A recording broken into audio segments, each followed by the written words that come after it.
In the skies over Europe during World War II, a young American fighter pilot named Gregory "Pappy" Boyington arrived at his squadron with a P-51 Mustang painted in a bright, almost garish scheme, vivid red flames licking the fuselage and neon markings that made it look more like a circus attraction than a warplane. His fellow pilots laughed, calling it reckless, amateurish, even stupid, certain that such an eye-catching plane would make him an easy target for German fighters. The airfield buzzed with activity that morning, engines roaring and mechanics scurrying from one aircraft to another, but all eyes were drawn to Boyington's Mustang. The young pilot himself stood nearby, his leather jacket slightly creased, goggles perched atop his head, and a faint, confident smile playing on his lips. There was a gleam in his eyes, a mixture of defiance and determination, as he watched his squadron mates whisper, point, and shake their heads. Some of the older, more experienced pilots muttered under their breath, shaking their heads at what they considered a foolish display of vanity. "He'll be the first to get himself shot down," one grumbled, arms crossed over his chest, his voice carrying the weight of someone who had survived the chaos of air combat long enough to develop a healthy skepticism about flamboyance in the skies. Boyington, however, seemed unaffected by the ridicule. He had always had a flair for the dramatic, an unshakable confidence that bordered on arrogance, but it was paired with a razor-sharp mind and extraordinary skill. To him, the Mustang was not merely a machine. It was an extension of himself, a tool of both destruction and deception. While the other pilots relied on conventional strategies and camouflaged planes that blended into the clouds and terrain, Boyington sought an entirely different approach, a psychological edge that would make the enemy underestimate him at first glance. The P-51 Mustang he had chosen for this daring experiment was already a remarkable aircraft, known for its speed, maneuverability, and long-range capabilities. But Boyington had insisted on something more than mere technical excellence. He had spent nights poring over sketches and color samples, experimenting with shades of red and orange that would appear to dance and flicker in the sunlight, and neon highlights that would catch the eye in unexpected ways. Every stroke of paint had been deliberate, every choice made to provoke a reaction, to unsettle anyone who dared to look at the plane. When he finally arrived at the squadron, taxiing his Mustang onto the airfield with the engine's roar echoing across the open space, the reactions were immediate and visceral. Laughter erupted from the hangars, a mix of incredulity and amusement. A few younger pilots cheered, impressed by the audacity, while others simply stared, unsure whether to admire or condemn the boldness. The bright, almost surreal flames seemed to leap forward with every turn of the aircraft, giving the illusion that the Mustang itself was alive, breathing fire as it waited for its next sortie. The neon markings added an almost cartoonish quality, a stark contrast to the grim reality of war, making the plane look as if it had been plucked from a page of a comic book rather than a battlefield over Europe. In the mess hall later that morning, the topic of conversation was unanimous: Boyington's Mustang. Pilots recounted their impressions with animated gestures, describing the way the sun glinted off the polished fuselage, the way the flames seemed to move as if they had a life of their own, and the sheer audacity of flying such a conspicuous aircraft in a theater where subtlety was often a matter of survival. Some shook their heads and laughed at the thought of enemy pilots spotting a plane so flamboyant from miles away. "It's a flying target with a flaming arrow painted on it," one pilot said, smirking, unable to hide both his amusement and concern. Mechanics, too, whispered among themselves as they checked the Mustang over for any potential flaws, their experienced eyes scanning the aircraft with a mix of admiration and skepticism. They knew the plane was solid, but the paintwork was another story, a spectacle that defied conventional logic and reason. Yet despite the murmurs of doubt and the light-hearted mockery, there was an undeniable magnetism to the Mustang, a certain energy that seemed to radiate from its polished surfaces, daring anyone to question its purpose or its pilot's skill. Even as the day wore on and flight schedules and patrols were being assigned, Boyington remained the subject of constant attention. He moved with calm confidence, adjusting his straps, checking his instruments, and reviewing flight maps with meticulous care, all while ignoring the whispers and glances of his peers. The young pilot understood that the Mustang's appearance, while drawing ridicule, was part of a larger strategy, an experiment in audacity where shock and surprise could be turned into tactical advantage. By the time the sun began to dip toward the horizon, casting long shadows across the airfield, there was a palpable tension mixed with curiosity. Everyone knew that the true test was yet to come, the moment when the flamboyant Mustang would take to the skies and meet the enemy in combat. Until then, Gregory "Pappy" Boyington's plane remained a symbol of daring, defiance, and a type of brilliance that could not be contained within conventional boundaries. It was reckless, it was bold, and to some, it was almost stupid. But there was a spark in that recklessness, a hint of genius waiting to reveal itself in the skies over Europe. But Boyington's flashy paint job was a masterstroke of deception and daring. Once in combat, his P-51 seemed to vanish from German radar, slicing through enemy formations with deadly precision. The unorthodox paintwork, combined with his aggressive, unpredictable maneuvers, confused and unnerved the Luftwaffe pilots, making it almost impossible for them to track him. On his very first sortie as the Mustang climbed into the crisp European sky, the sun caught the vivid flames and neon markings in such a way that they seemed to flicker and blur like a mirage dancing across the horizon.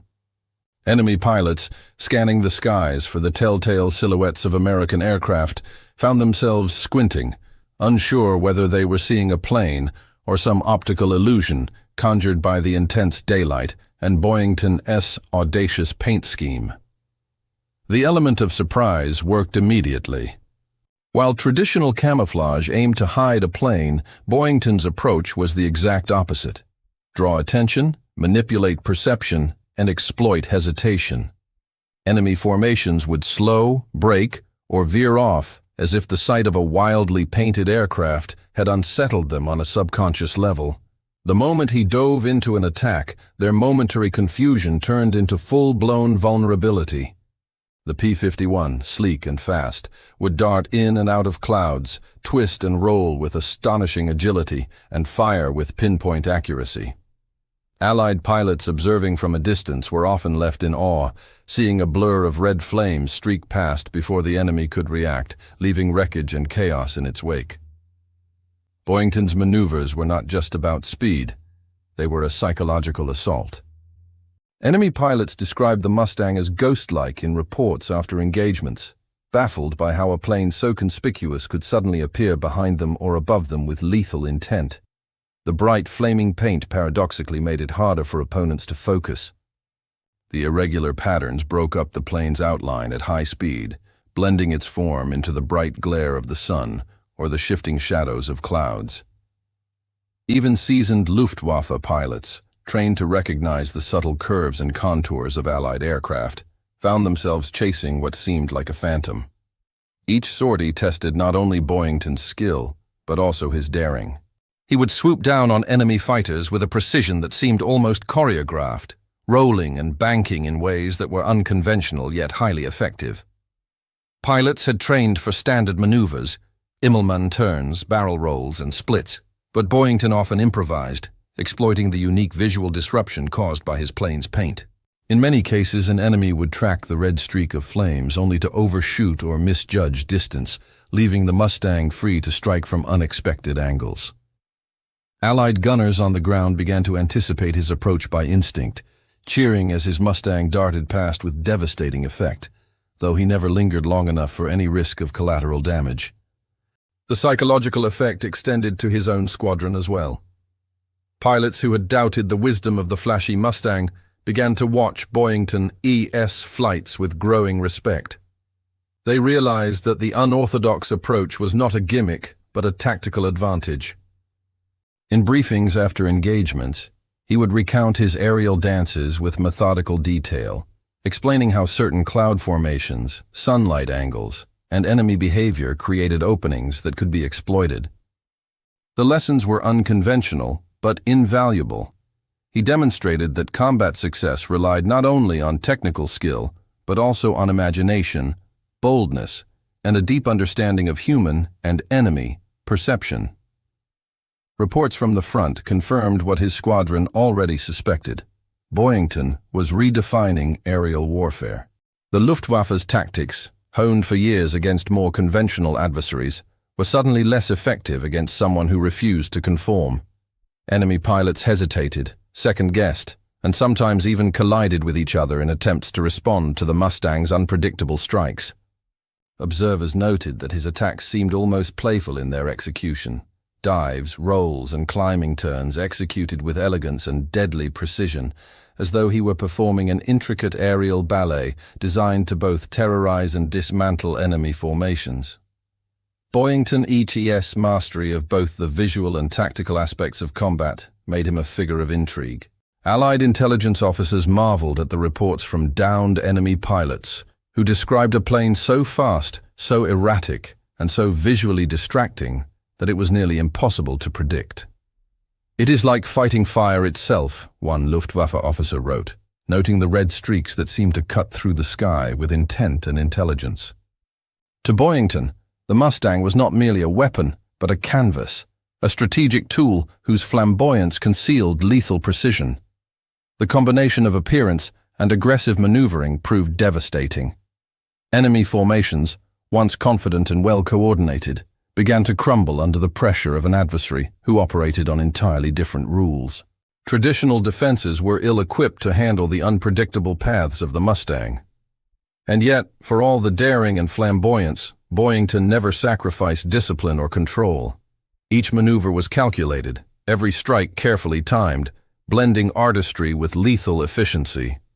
By the time sorties concluded and the Mustang returned to base, the effects were undeniable.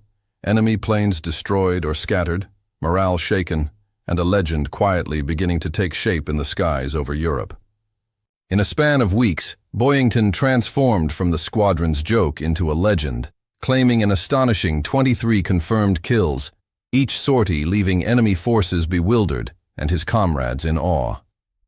The transformation was not sudden, but rather a series of calculated maneuvers, daring flights, and relentless practice that showcased both his natural talent and his commitment to mastering every aspect of aerial combat.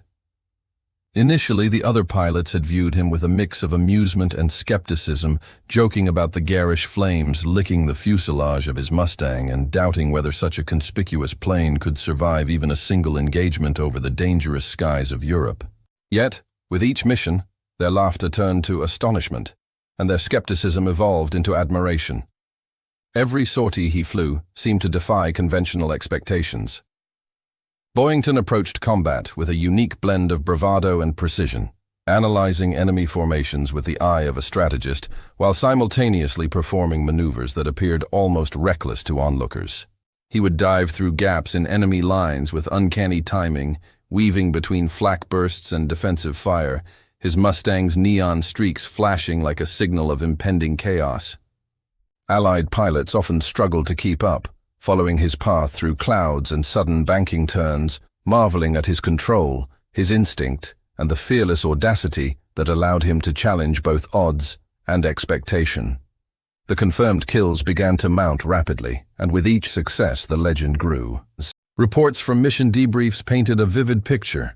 Enemy aircraft destroyed with precision strikes, German pilots caught off guard by the Mustang's sudden appearances and disappearances, formations scattering under the pressure of unpredictable attacks. Boyington's 23 confirmed kills were not simply statistics.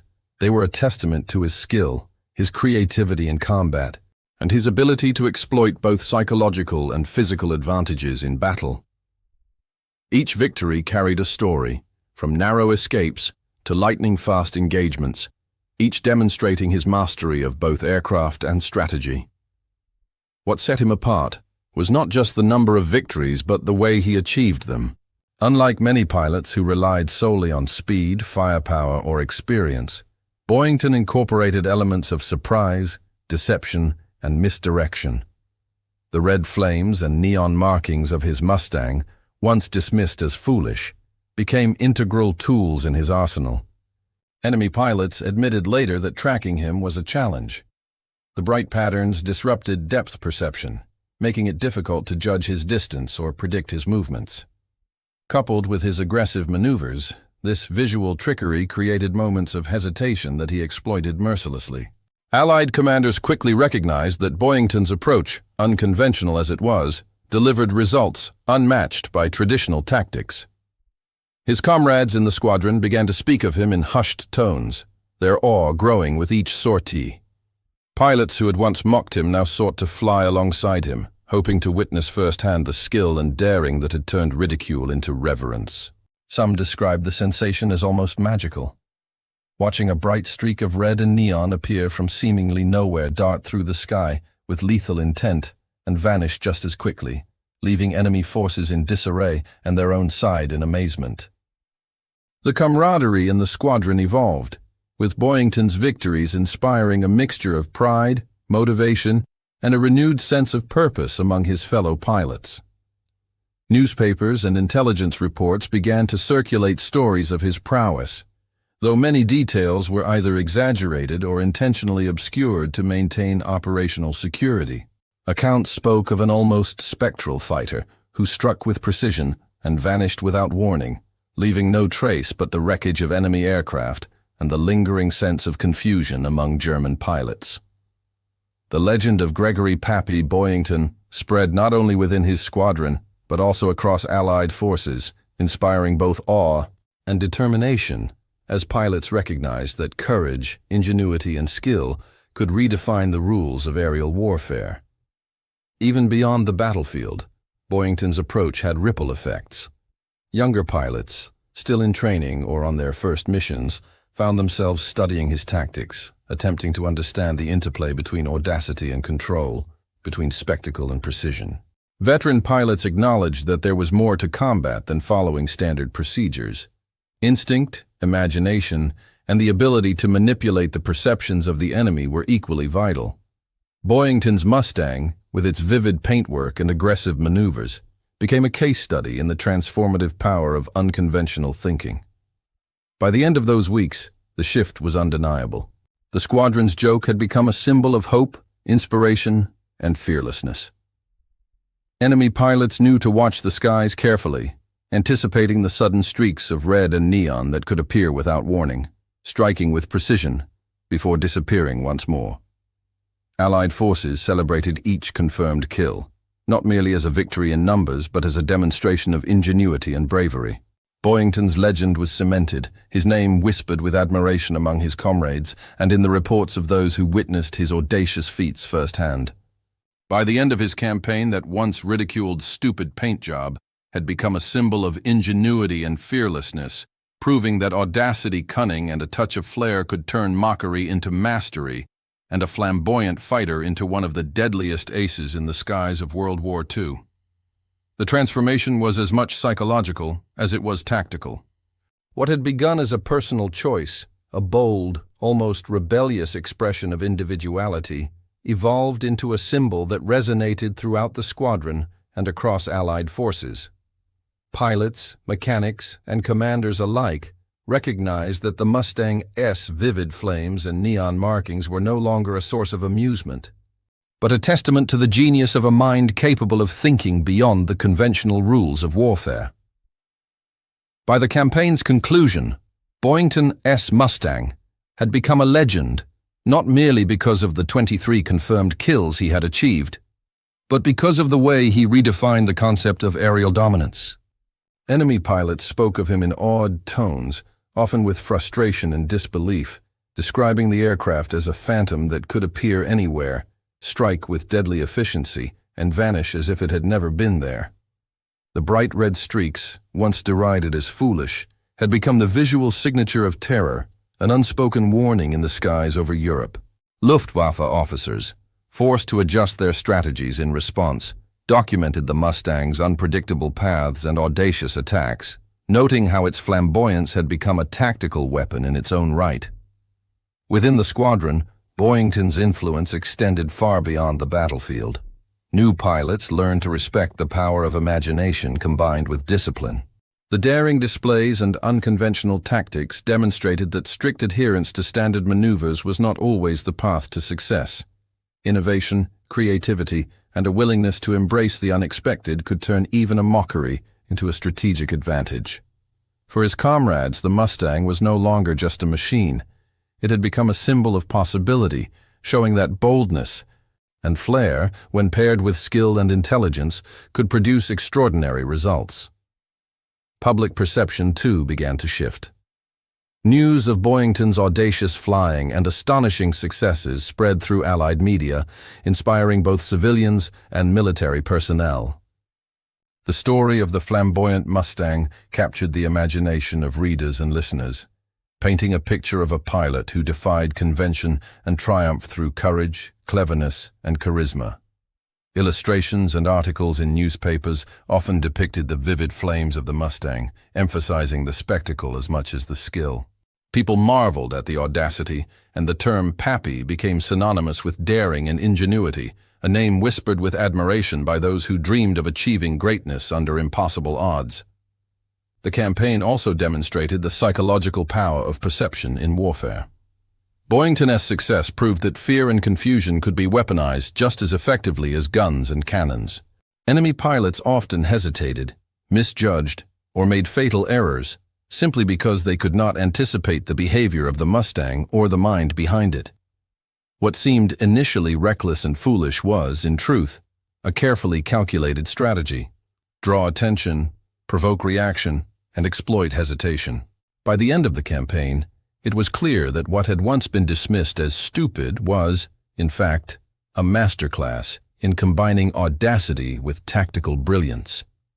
Moreover, the Mustang's flamboyant appearance encouraged a new kind of respect and camaraderie among Allied forces. Pilots who once envied Boyington's skill began to emulate aspects of his approach, experimenting with techniques that incorporated both unpredictability and visual deception. The Mustang, now an icon, inspired not just awe, but learning, as commanders and instructors dissected each sortie to understand how creativity and precision could combine to produce such consistent, devastating results.